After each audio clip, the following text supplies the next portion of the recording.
Oke, selamat sore.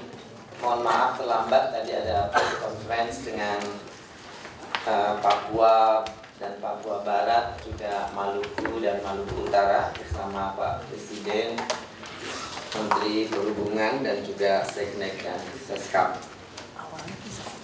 Jadi inti press conference hari ini saya ingin melaporkan beberapa update yang telah kita lakukan, update dari hal-hal yang dilakukan oleh kementerian kita. Sekaligus juga sore ini saya akan mengumumkan keputusan Menteri tentang keberlanjutan dari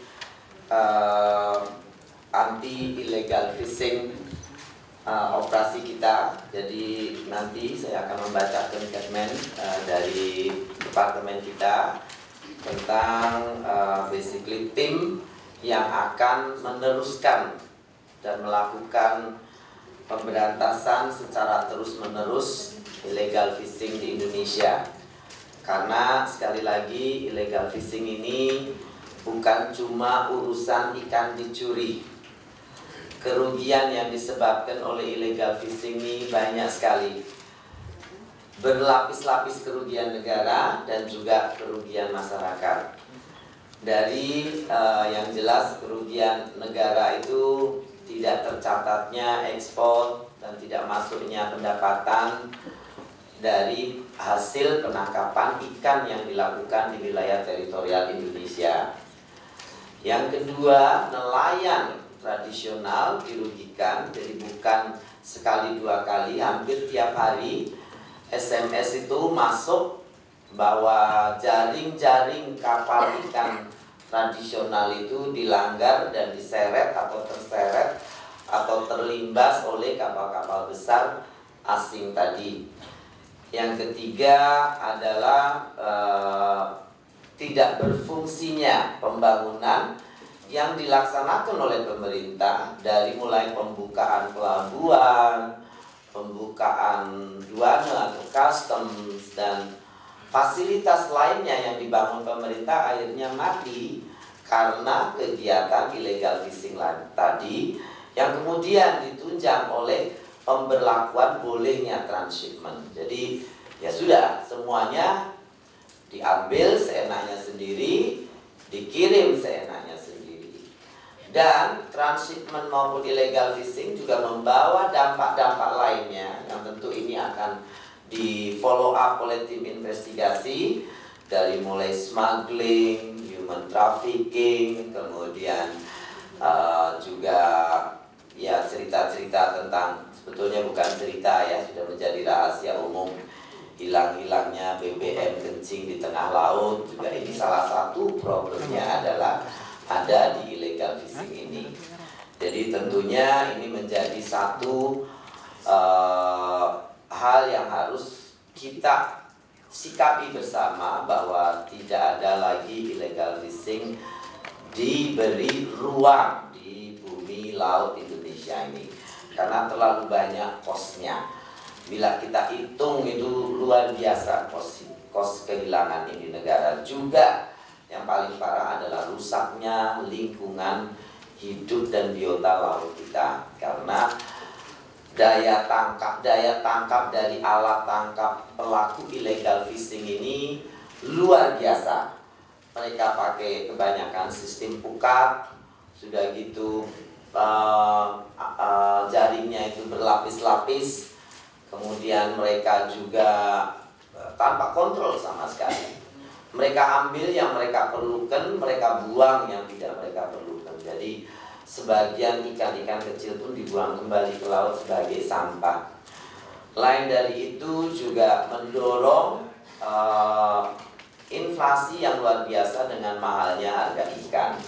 Nah, dengan apa yang kita lakukan 1 bulan terakhir, itu sudah jelas data BPS menyebutkan bahwa aksi anti illegal fishing ini yang kita lakukan berhasil menyumbangkan deflasi kepada perekonomian kita, dan itu satu nilai plus positif yang luar biasa. Yang kedua, saya juga sudah meminta kepada seluruh jajaran eselon 1 dari budidaya, PSDM, Litbang, dan lain sebagainya untuk segera membuat kajian dan studi dan membina para petani budidaya untuk bisa mandiri dan swadaya pakan ikan dengan nilai dolar yang makin tinggi. Sekarang dolar sudah hampir 12.400 per hari ini, kalau tidak salah 12.300.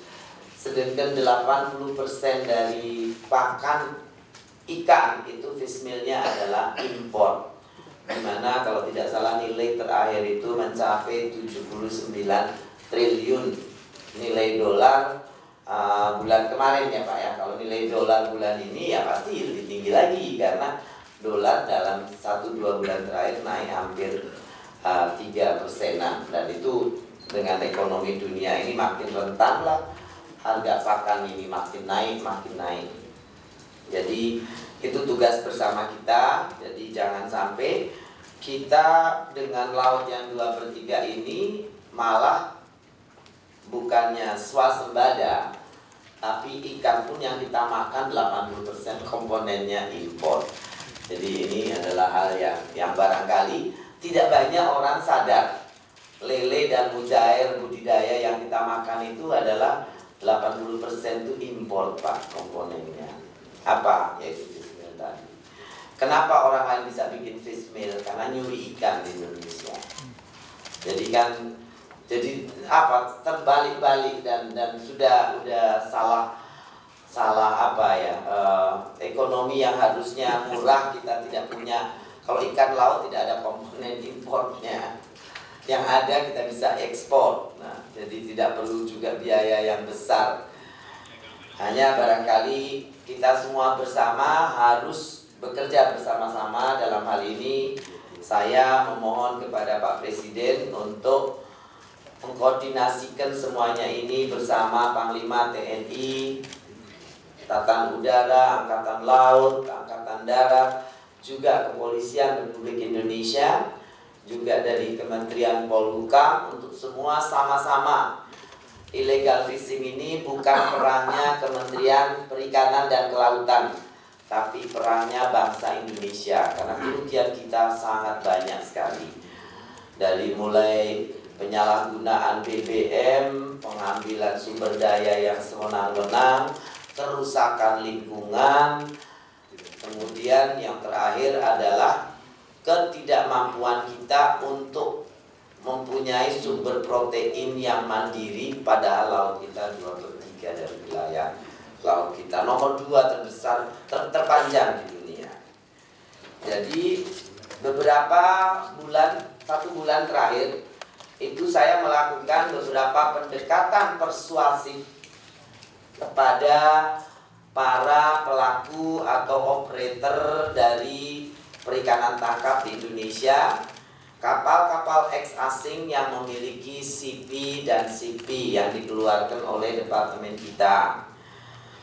Pendekatan persuasif saya lakukan untuk mempelajari dan untuk mengetahui secara seksama dan secara detail dari kacamata pelaku usaha penangkapan ikan, industri penangkapan ikan, dan juga dari data yang kita dapatkan di lapangan. Beberapa operator sangat kooperatif dan mereka mengerti. Jadi selama ini hal yang mereka lakukan sebetulnya tidak 100% benar, dan banyak hal-hal yang sebetulnya wrongdoing, dan mereka sadar bahwa ini tidak bisa dilakukan lagi dan tidak sesuai dengan konvensi dunia tentang tata kelola laut yang berkelanjutan. Akan hal itu mereka juga menyadari bahwa ini harus dirubah, harus ditata kembali. Namun ternyata ada beberapa operator atau pemain yang mencoba masih bermain belakang. Salah satu bukti yang terkuat adalah kemarin jam 3 sore kita masih menangkap adanya kapal-kapal dengan ICE, yaitu alat transponder yang ini oleh IMO. Yang ketentuan IMO itu ada 22 kapal dengan identifikasi ICE-nya dari Tiongkok. Berarti kapal mereka itu juga di atas 300 gross ton. Karena yang tertangkap oleh ICE itu 300 gross ton. Ada 22 kapal masih melakukan penangkapan di Laut Arafuru. Kemudian juga pagi kemarin kita ada memeriksa 3 kapal KM Manokwari 1, 2, dan 3 yang ternyata juga menyalahi ketentuan dari CP dan CP. Kita juga sudah memerintahkan Dirjen Penangkapan untuk segera melakukan pencabutan atas CP dan CP, di mana dulu waktu pembuatan CP dan CP itu mereka ada kesanggupan untuk compliance dengan ketentuan izin penangkapan ikan, syarat-syarat dari izin penangkapan ikan itu sendiri. Tapi ternyata itu tidak dilaksanakan. Jadi saya minta walaupun sekarang moratorium, sekalian juga dicabut saja yang masih berusaha untuk tangkap. Jadi CP dan CP-nya kita cabut. Kemudian dari hasil pendekatan persuasif juga saya mendapatkan ada operator yang dengan jelas-jelas tidak menghargai, saya anggap tidak menghargai usaha saya sebagai aparat negara, sebagai Menteri Perikanan dan Kelautan, di mana dengan jelas-jelas mereka membohongi hasil atau data-data yang mereka berikan kepada saya, di mana satu operator bicara bahwa hasil tangkap mereka dalam 1 tahun itu cuma 50 ton. Jadi per hari itu cuma 8 bulan tangkap, berarti 1 hari cuma 200 kilo. Saya bilang, setahu saya kapal 5 gross ton yang cuma 11 meter di Pangandaran itu kalau melaut kadang-kadang bisa dapat 500 kilo sampai 1 ton.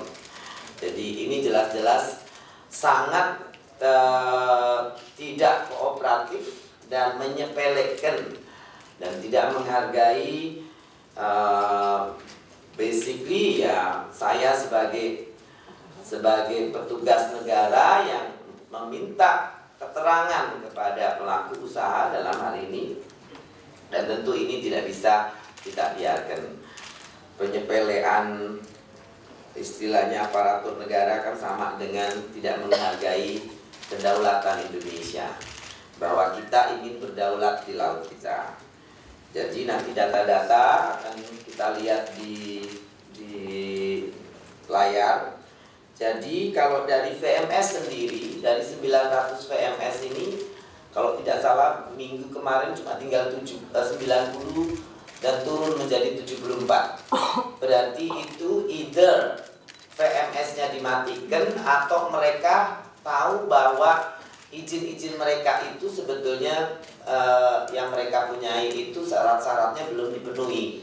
Jadi tidak mereka berhenti juga docking atau masih tangkap tanpa mengaktifkan VMS.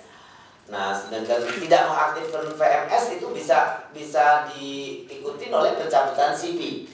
Berarti ini pun nanti data-data kita harus diikutkan seperti itu dengan ketentuan tadi bahwa VMS mati sekian hari ya dicabut saja. Barangkali seperti itu.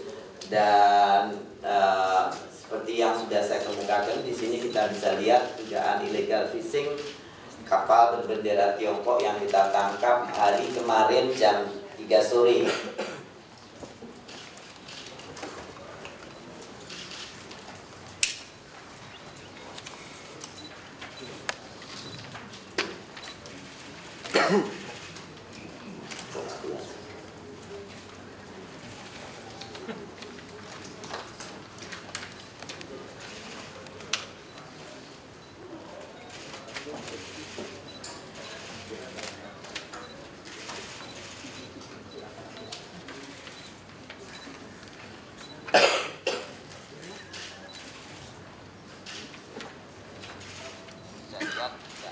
Dan tadi dalam pertemuan dengan Bu Menteri Luar Negeri, saya sudah meminta Ibu Menteri untuk menghubungi Dubes Tiongkok untuk bisa berbicara tentang hal ini, karena kita sudah melakukan pendekatan persuasif, yaitu berbicara dari hati ke hati bersama-sama tentang komitmen bersama seluruh negara di dunia ini atas praktek-praktek illegal fishing, yang mana illegal fishing ini sangat tidak ramah lingkungan dan juga itu adalah intruding kedaulatan sebuah negara.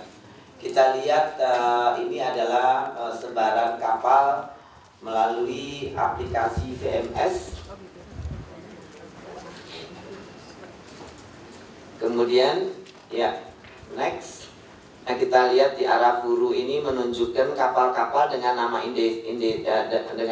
Indonesia. Ini dari data Indeso kita.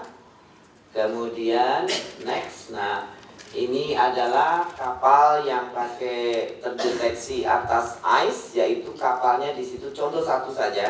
Tapi kita sebetulnya dari 22 kapal juga bisa buat pattern yang seperti ini, bisa kelihatan semua. Kapal ini adalah kapal Z0 Hotel Delta 5 Yuan U817. Nah, itu kalau dilihat berarti di sini juga masih banyak, ada 22 kapal. Next, itu bisa kelihatan, barangkali bisa ditulis. MMSI ini adalah identifikasi yang diberlakukan oleh IMO. Jadi sudah transponder yang diakui oleh semua negara. Jadi jelas mereka itu MMSI-nya ini dari China, bukan dari Indonesia. Berarti di sini either double flagging, tapi sementara kewarganegaraan dari kapal itu sendiri adalah tetap kewarganegaraan Tiongkok begitu. Dan sebetulnya tidak ada di dunia kapal memiliki dua kewarganegaraan. Jadi kalau kita berbicara tentang traceability produk,